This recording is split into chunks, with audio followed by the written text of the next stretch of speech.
ये देसी गाय का घी है, जिसको लेने के लिए मैं सिरोही कोलरगढ़ गौशाला में आया हूँ।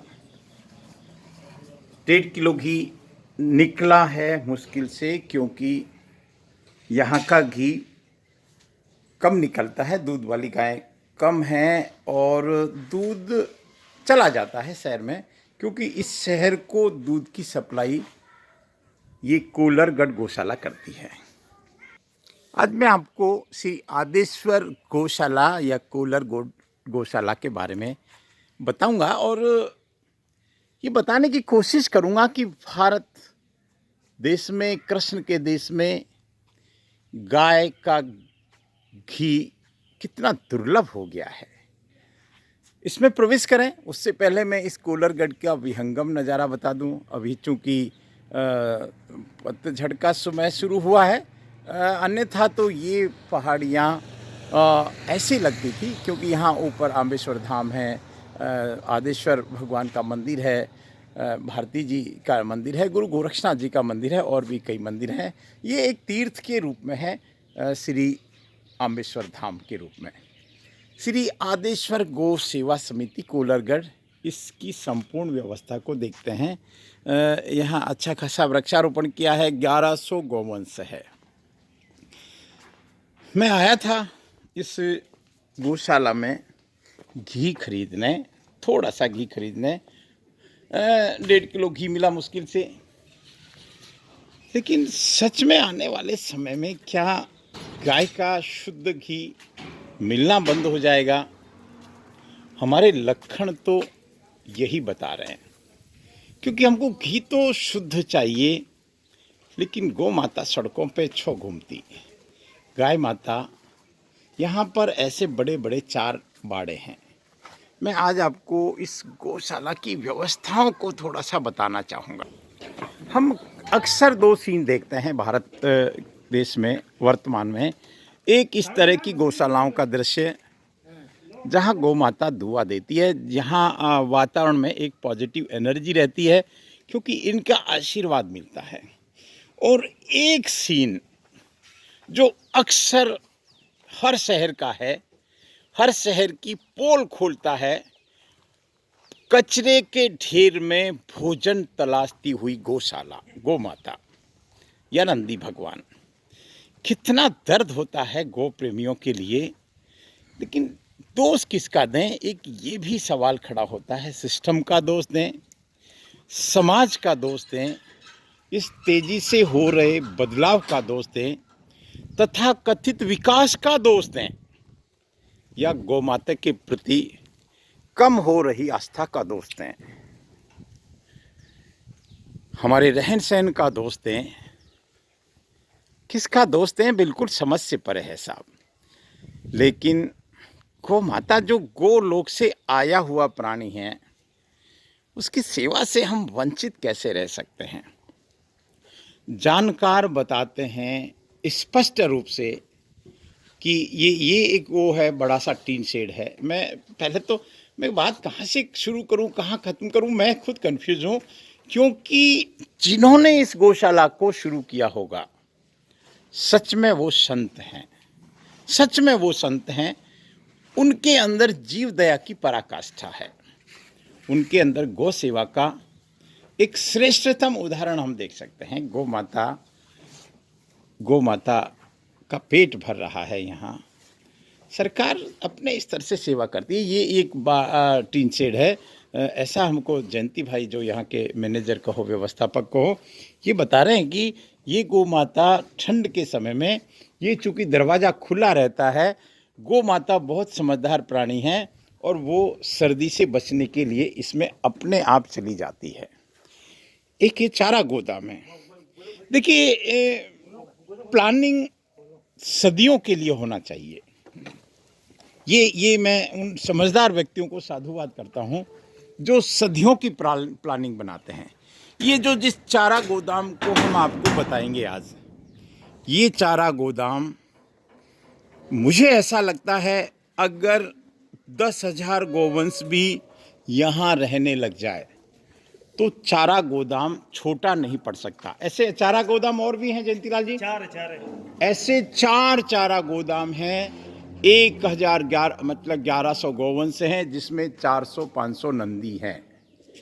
दूध देने वाला कुछ गौ माता है। जयंती भाई हैं हमारे साथ में। आप देख लीजिए यहाँ सारी व्यवस्था।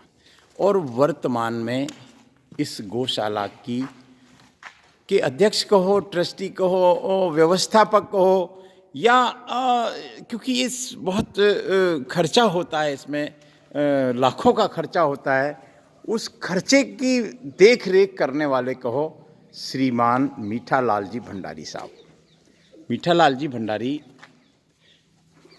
जो पर्दे के पीछे रहना उनको अच्छा भी लगता है, और बिल्कुल एकदम एक दयालु प्रवृत्ति के व्यक्ति हैं। गौ सेवा, जीव दया उनके उनके उनके संस्कार में है साहब।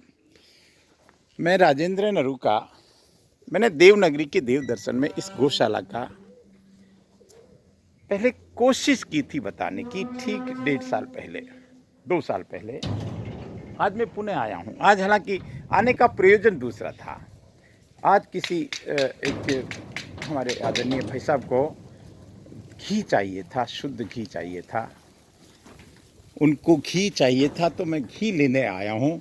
1.5 किलो घी मिला मुझे, और 1.5 किलो घी लेके जाऊँगा। 1200 रुपये किलो के हिसाब से घी दे रहे हैं, और 1200 क्या 2000 रुपये किलो घी भी मुझे लगता है लेना पड़ेगा, क्योंकि ये चारा कभी खत्म नहीं होता। गाय केवल दूध के लिए नहीं पाली जाए, गाय गोबर के लिए पाली जाए, गाय गौमूत्र के लिए पाली जाए, गाय को समय समय पर अपडेट हो गाय का सिस्टम। मैं एक दूसरे पार्ट में आपको ले जा रहा हूँ, जिनको नंदी बाड़ा कहेंगे। देखिए, महादेव के हम भक्त हैं सब। महादेव को पूजते हैं। धर्मराज का प्रतीक है नंदी भगवान। लेकिन कितना बड़ा दुर्भाग्य है भारत का, हमारी संस्कृति का कितना बड़ा दुर्भाग्य है साहब, कि नंदी भगवान को हमने सड़क पर छोड़ दिया। वो दी जय हो जय हो जय हो जय हो। देखिए, पुण्य का हिसाब किताब भगवान के वहाँ पर सुपर कंप्यूटर देखता है। ये मान के चलिए, हम बेवकूफ़ नहीं बना सकते, हम कम से कम ईश्वर को तो मूर्ख नहीं बना सकते।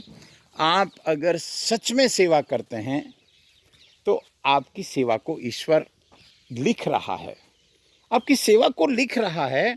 और आपको ये एक अलग चर्चा है कि हमको मनुष्य होना, हमको मोक्ष तक की बात करना, या मोक्ष तक के लिए साधना करना, ये हमारा एक सौभाग्य है साहब। अब मैं तो कहूँ बहुत अच्छा चल रही है गौशाला, लेकिन इसमें उपले बनाए जाएं। ये गाय का जो हम गोबर देख रहे हैं साहब, ये बड़ा अनमोल है, चर्म रोगों में लाभकारी है, लेकिन इनका औषधीय उपयोग जो होना चाहिए, मुझे लगता है उसकी आवश्यकता है। ये देखिए, आज मैं इन नंदी भगवान के बीच में पहुंचा हूं। देवनगरी के देव दर्शन सिरोही टेम्पल्स का ये सौभाग्य रहता है कि ऐसे गौ तीर्थों को मैं दिखाता हूं। ऐसे गौ तीर्थों को दिखाना मेरा सौभाग्य है साहब। नंदी भगवान बड़े चैन से यहाँ रह रहे हैं, और आप सच मानिए, ये संपूर्ण जो वातावरण है, ये संपूर्ण एनवायरनमेंट है, ये पॉजिटिव एनर्जी का भंडार है। यहाँ पर हमको आना चाहिए ऐसे तीर्थों में। ये कोलरगढ़ गौशाला, आदेश्वर गौशाला के नाम से ये गौशाला चलती है। बड़े बड़े संतों ने ये प्रयास किए हैं साहब कि गौ माता भूखी ना रहे। भगवान श्री कृष्ण ने गौ माता कहते हैं कि बचपन से चराना शुरू कर दिया। 10 साल की उम्र में या 7 साल की उम्र में गौ माता को नंगे पैर चराने चले गए थे। ऐसे भगवान श्री कृष्ण, जिनको हम कृष्ण कहते हैं, योगेश्वर श्री कृष्ण कहते हैं। मैं मेरी बात को तो इस बात के साथ विराम दूंगा कि हमको ऐसा ना हो जाए कि आने वाले समय में गौ माता कागजों में रह जाए, गौ माता चित्रों में रह जाए और पंचगव्य जिनको हम कहते हैं वो केवल एक चर्चा का विषय रह जाए। हम गायों को पालें, कैसे पाल सकते हैं, कैसे सहेज सकते हैं, इसके लिए काम करें। नमस्कार, जय गौ माता।